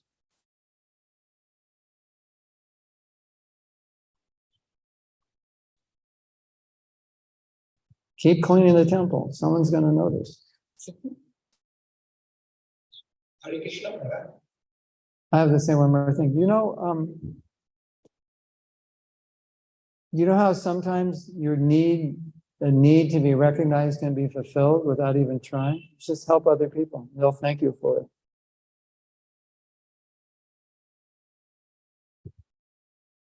You try to fulfill their needs, and they'll fulfill yours. So that's a healthy way. Okay, who has the mic? Hare Krishna, Maharaj. Sometimes happens ki, you have a certain mind of thing. The things should be done in A certain way. proper kind of thing. And someone you interact with, and they are not doing in that way. Yes. You are not getting this into, you are not taking it personally. But other person is, you may think the other person has this kind of nature or momentary that can be done. Two things or more things I can think of two things. And you want to help if you think that thing is in their nature. So you, what should be your behavior at the time? Don't ask them to do it again, because they don't know how to do it well. Then you won't be frustrated. Find someone who can do it well. A lot of times, frustration is just coming from us asking someone to do something they don't do well. It's not their fault. And so no matter, let's take a hypothetical situation. Maybe this is real, what you're talking about. No matter what you say, they just won't do it well. They won't understand. So that's possible, right? And then if you think they can do it well and you want to instruct them, then the first question is, are they going to listen? Is that like your position to instruct them? Because if it isn't, they may not listen, and then you'll just make it worse. So then again, it goes that that's the wrong person. Like I heard a CEO or an HR department. He interviewed two people. One was more qualified than the other, but he could tell that the more qualified person wasn't going to learn. So he hired the person who could learn. And then he was training another HR guy, and he explained, that's why I hired the less qualified person, because he'll listen. The other guy, we can't. He's not going to listen. So, you have to be able to judge people to know how pliable they are, because you may be wasting your time and just upsetting them. I'm talking in terms of loved ones because you can feel the. I'm talking particularly about ego. I mean, What, like your wife or something? Or your mother? family pressures. Yeah. I think it's really valuable in dealing with people to understand people are the way they are. And even if you could talk to them, it doesn't mean that you could make them any different. Because usually people have to realize they need to change on their own. And if they want to change, they'll learn how to do it. Or they'll read a book on how to do it. Or they'll listen to a YouTube, a TED Talk on how to do it. But if you come and talk and say, you really need to change like this. So then when you understand you can't do that, all you're left to do is accept that this is how it is. And learn to deal with that as best you can. Some people deal with it by getting jobs in America. So that they said, I can't deal with it. So they just like, I'm going to get a job in America so I don't have to deal with it. And sometimes that is a solution. But they are your loved ones, so you can put your time to. You can love them from America. Send them your paycheck. So, but Yeah, if you there was a song, if you love them, let's set them free. I think a lot of us make the mistake, if we love them, we tie them up and force them. Follow it. You recognize some thing is there which has to be improved. And In yourself or somebody else? somebody loved ones. If you try to improve them, they won't be loved ones anymore. They'll be hated ones. Because they'll hate you. What if you would be- I mean, that you will think about it. If nature is there, and if you want to help Yeah, them be like you should not be. It's been nature. yeah, it's okay. So this is what you do. You go up to them. You're talking about your mother, or your brother, or your father, or you don't know, all of them, right? Sister. You go up to your sister and go, you need to change, right? And I've noticed how you need to change, and I'm here to help you change. So let's start. How's that going to work? Not so good. You're trying to look for a formula to like, all right, take her out to eat, feed her till she's up to here, and she's in a really good mood, and say, can we talk? And she's like, because it has to come from you not wanting her to change for your benefit. It has to come from you wanting her to change for her benefit. Say, like, I see, I'm just worried about you, that you have this nature to do this. And I really want to help you because I don't think it's good for you. But if it's like, I don't like the way you are because it bothers me, forget it. What? Yeah.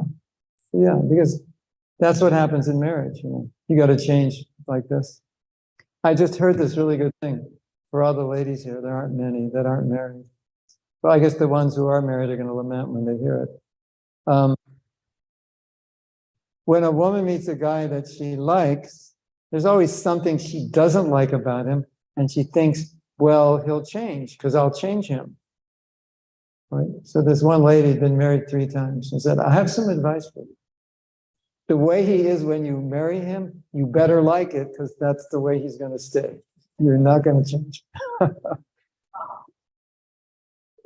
So that's a problem in marriage, and I would say that for the man, thinking, with the woman. It's like, whatever you get, that's what you got, and you have to learn to accept it. So you can try compassionately to help her, but if she doesn't want to, then it's hard to accept, isn't it? Isn't it hard to accept when you see somebody harming themselves and they won't listen? Very difficult to accept. But what choice is there? Unless you take a course on persuasion, how to persuade people. There probably are ways, that I'm not even aware of, and I don't know her, so I can't say. But generally, here's another fact you can add into the equation. This is really interesting. Generally, people don't believe things on face value. They believe them because of who said them. So if I say something, you don't trust me, And you say the same thing I say, but everybody trusts you. Everyone will believe it now because you said it. So she has to have a lot of trust in you or trust in somebody. So maybe you find somebody she trusts more than you and say, this is a problem. Can you talk to her about it? And she'll listen to them. It's possible. And it's possible she won't even listen to them, and then you just have to accept it. And then you can say, Krishna put this sister in my family so I can learn how to accept things I can't control. It's possible, right? Perfect sister, right? Because I want to control everything, so Krishna gave me the perfect sister who I cannot control at all. Just to teach me, you can't even control someone in your own house. And if you want to control something, try controlling this. And the other 5 senses, that's better use of energy. So these are, ways you could be thinking if it doesn't work out the way you wanted it to. Is that okay? Yes. So I wanted to ask, if somebody there's a weak body, somebody's health is too sensitive, so he has to be very clear that it's not useful in extreme weather or food or anything. Yeah. Because it will completely water down his body. Yeah. He will not have to or Yeah, of course. like the same way somebody can have nervous problem or some psychological disorder.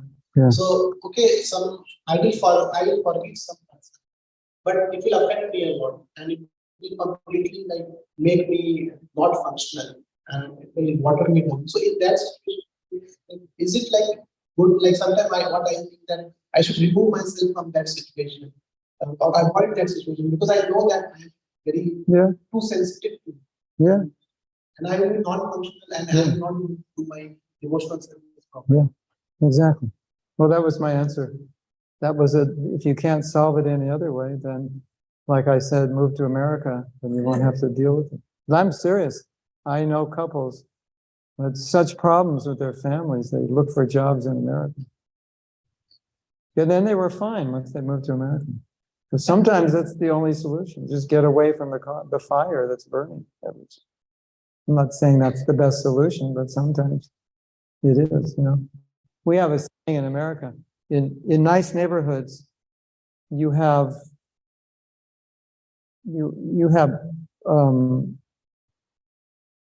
room on the side of your house. Like you'll have maybe 10 meters on the side of your house.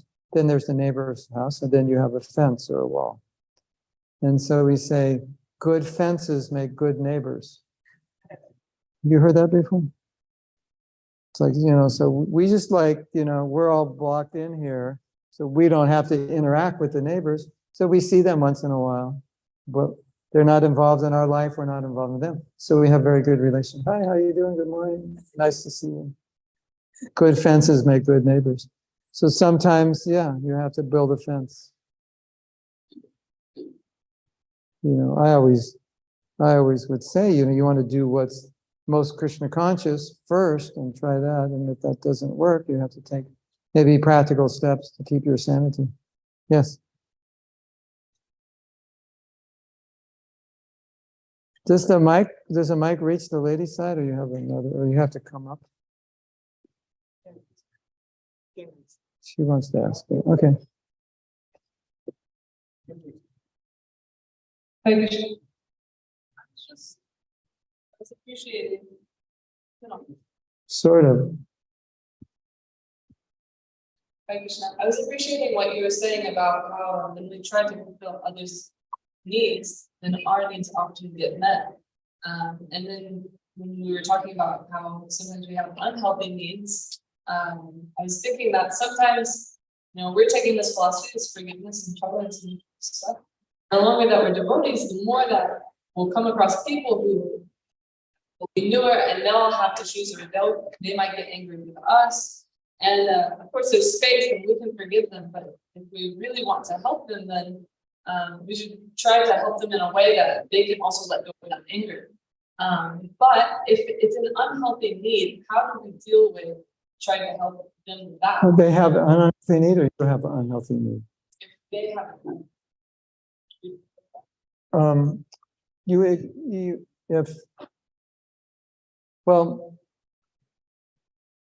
you would have to explain what I explained, that because this need is, I would say, excessive.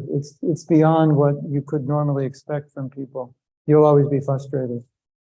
Because generally, the answer for that is you need to fulfill it yourself. You're expecting other people to do it for you, but you need to do it for yourself.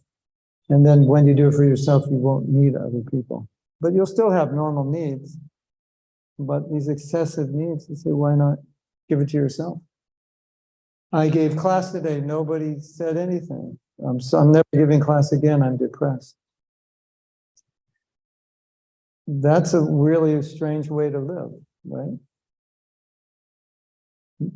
But say, but I need to be appreciated. Otherwise, there's no impetus. I don't know that people appreciate what I'm doing. Then I would say, well, do you think you did a good job? And I say, yeah, I did a good job. You say, okay, that's all you need. Your acknowledgement that you did your best. You give that to yourself. But a lot of people who lack self-esteem don't give it to themselves, so they depend on others to give it to them. But then when others don't give it to them, they get upset with others who didn't give it to them. Like, you know, I go to your house expecting pizza and you make Italy. Well, I could bring my own pizza, you know? I could stop at Domino's on the way, or whatever pizza place you have, just to make sure. Yes.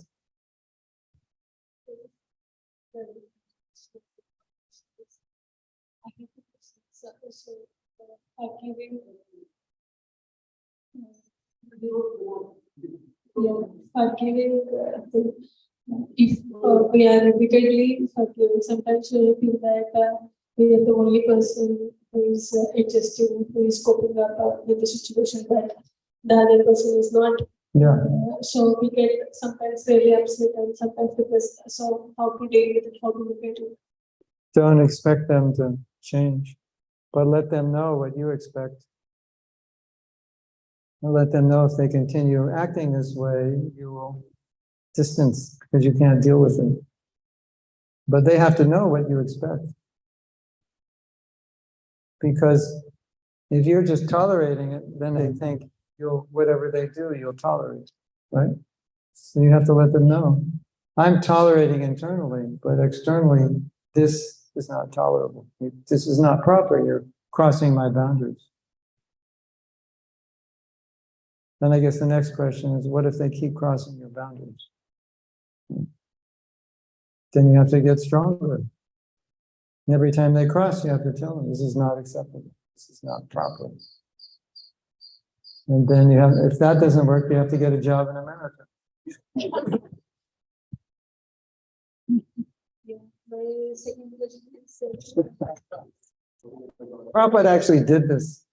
I'm not telling you to get divorced or anything, but maybe I just did tell you that. But sometimes Prabhupada would have two devotees that couldn't work together. So he'd say, okay, well, you go open a temple here and you go there. He didn't even try. He just saw these two people will never get along. So he just, you know, like, why waste time? Just, you know. So sometimes you have to analyze that, you know, am I wasting my time with this person who can never understand? And, you know, I just need to lock my door in my room because they don't understand. Next question. so that we would have Krishna will be always strict to say, but we don't know the plan, but he has a better plan for this. Many times, whenever we were in the midst of discomforting circumstances, we feel that we won't get this thought that Krishna has got my best. He's planning something better for me. But we will be very much occupied with what is happening with us and how to deal with it, how to fix it, how to go ahead with it, how to live with it.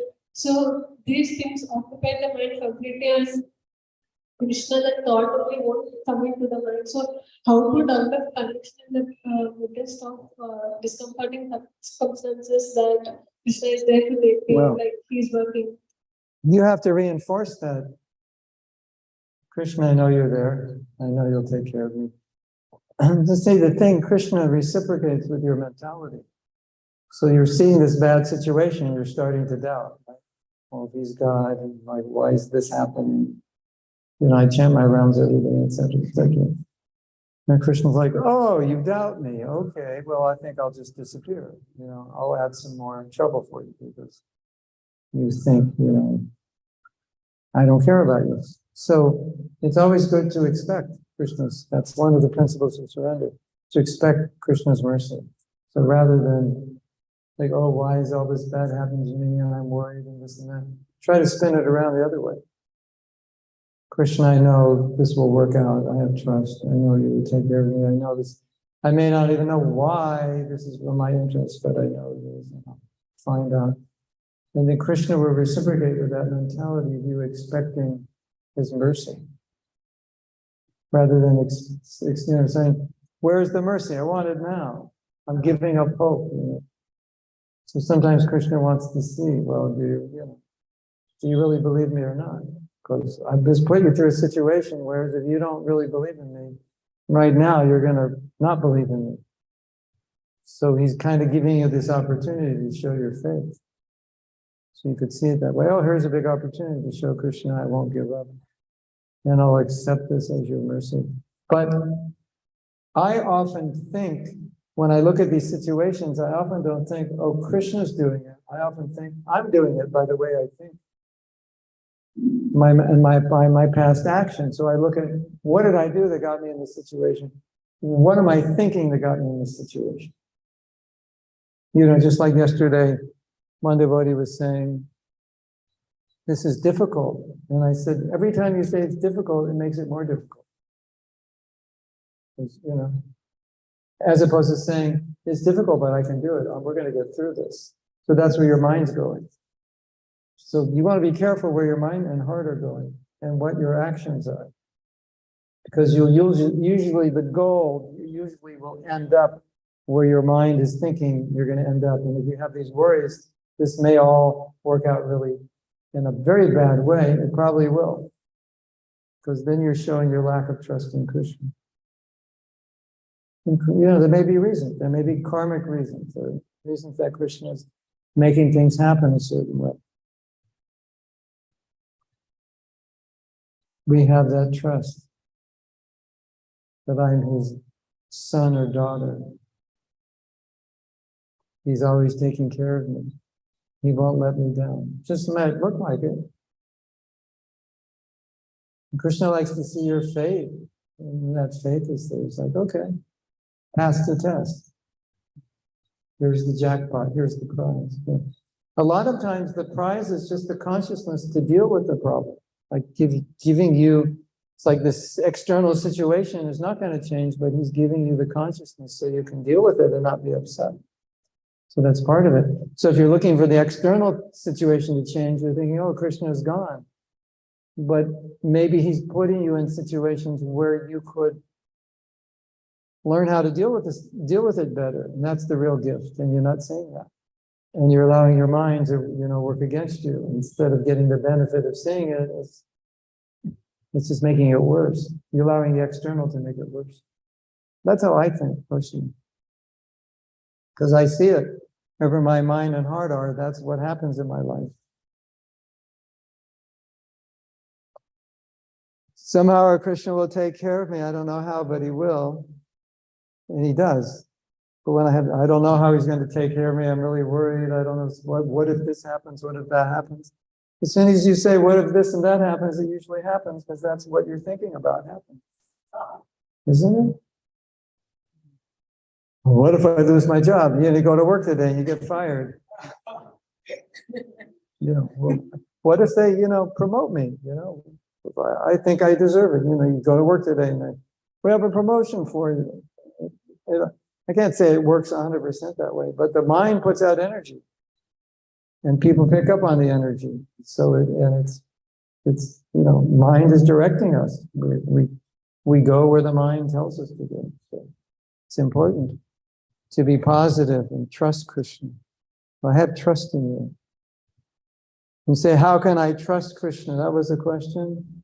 The only way is by trusting him and see if he comes through. Because he says he will. So how do you know he's going to do it? You don't until you trust him.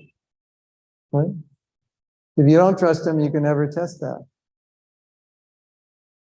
But if you put your trust in him, then you can test it. Right? Correct. So we're supposed to stop now, right? And what's the next program?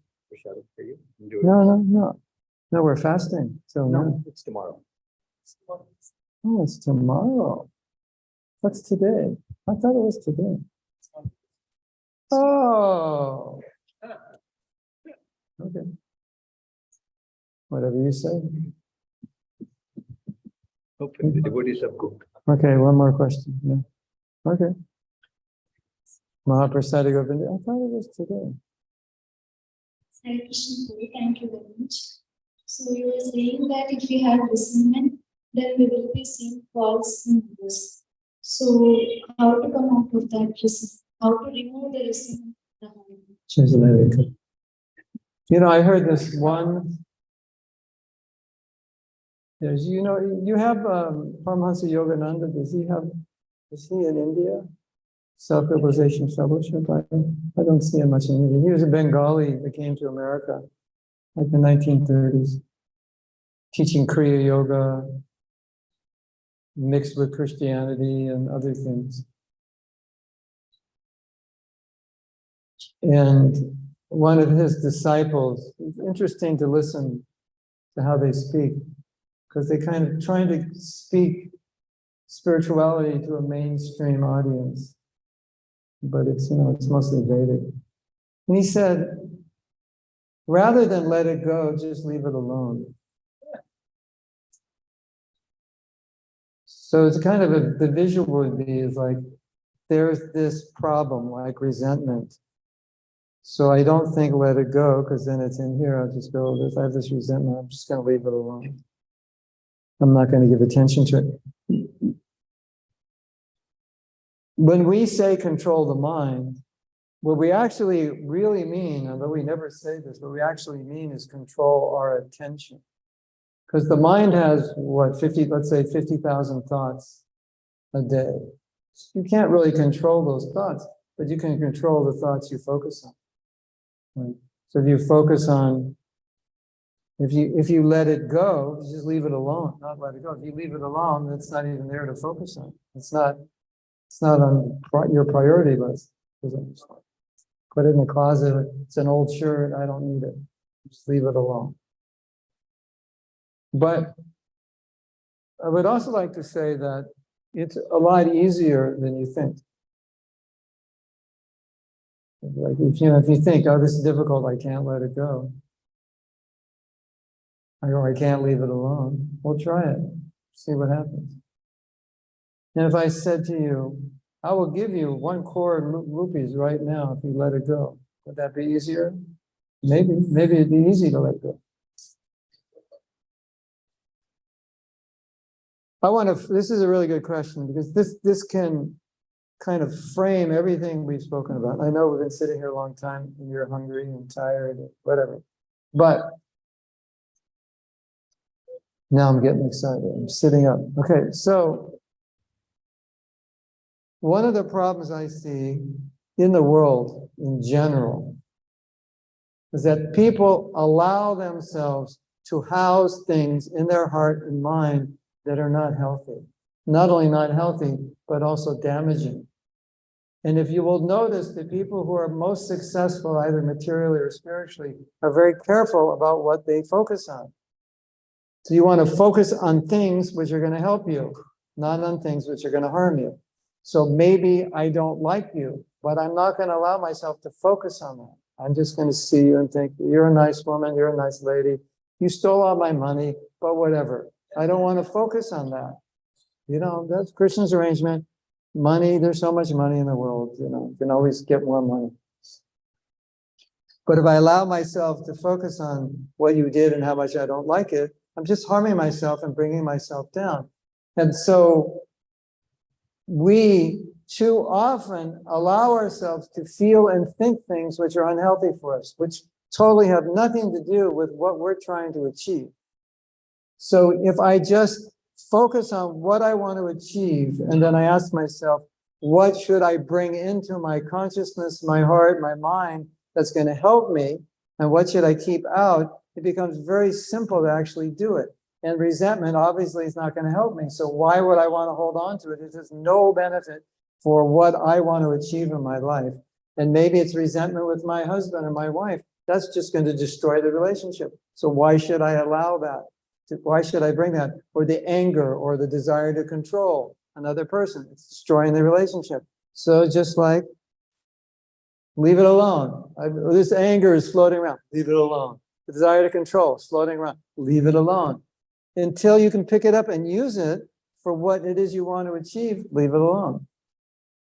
I know that it's such a simple idea, but I see that so many people, they come to me, they write me, I counsel them. They have so many problems, and I'm thinking, why are you allowing this to sit in your consciousness? This is destroying you.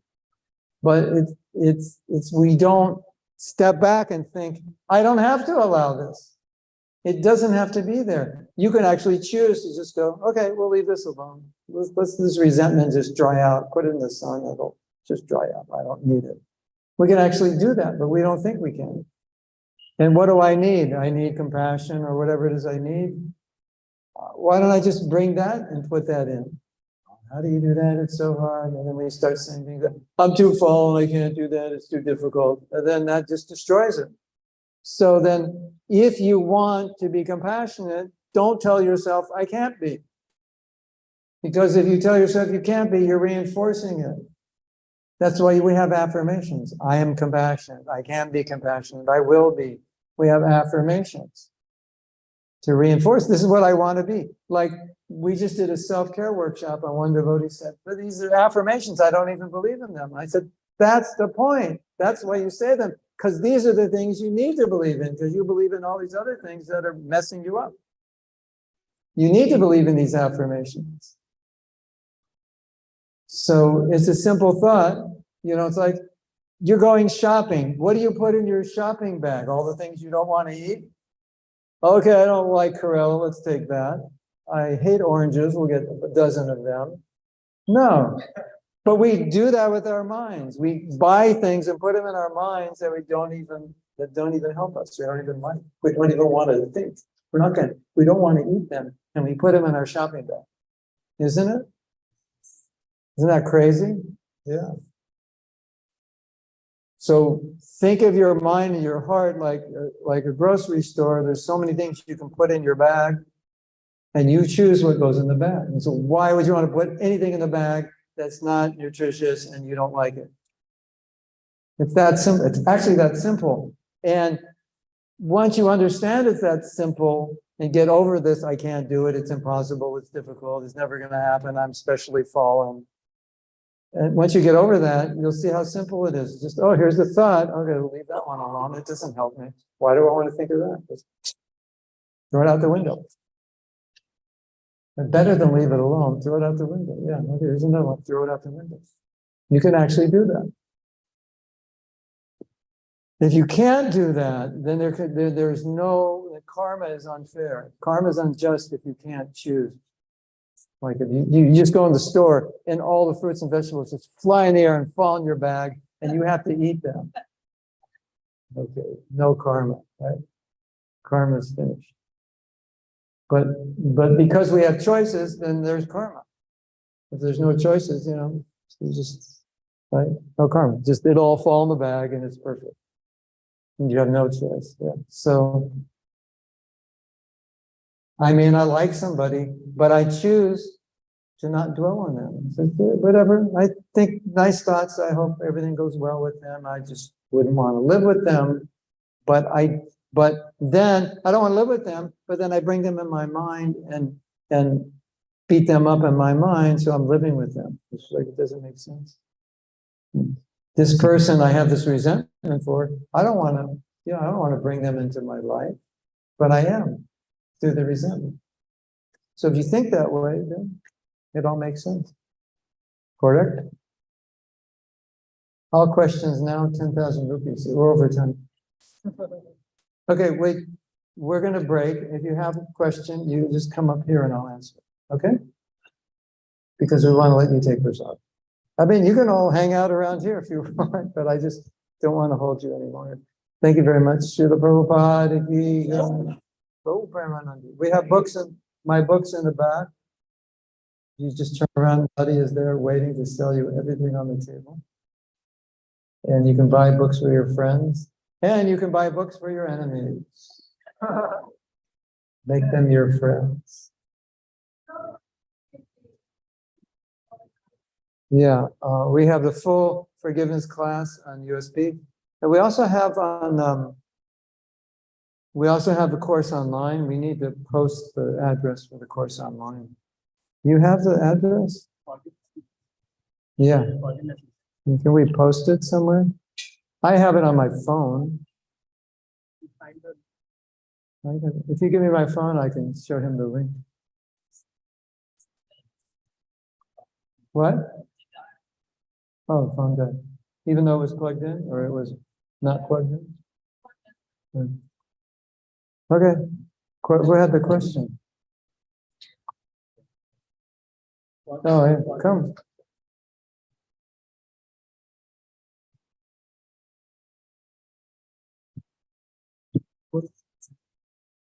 Hare Krishna, it's very grateful. It's nice talking to you. So I think Oh.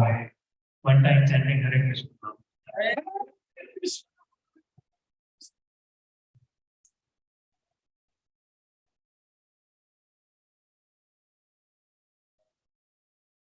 Tomorrow, whole day, we have Japa Sakani.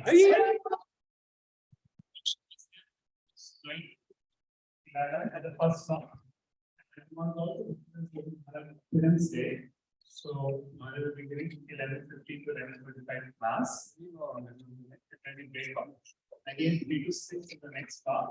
And 6:30. It's the completed workings. And we'll have it in the temple. So, for a Japa. I'm not sure if I can even find it. You have it on your phone?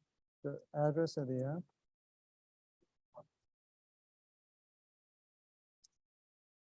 The one with the Bhakti education? No. Thought that was dead. I don't think that works anymore. School of Bhakti? No. Satwa Life.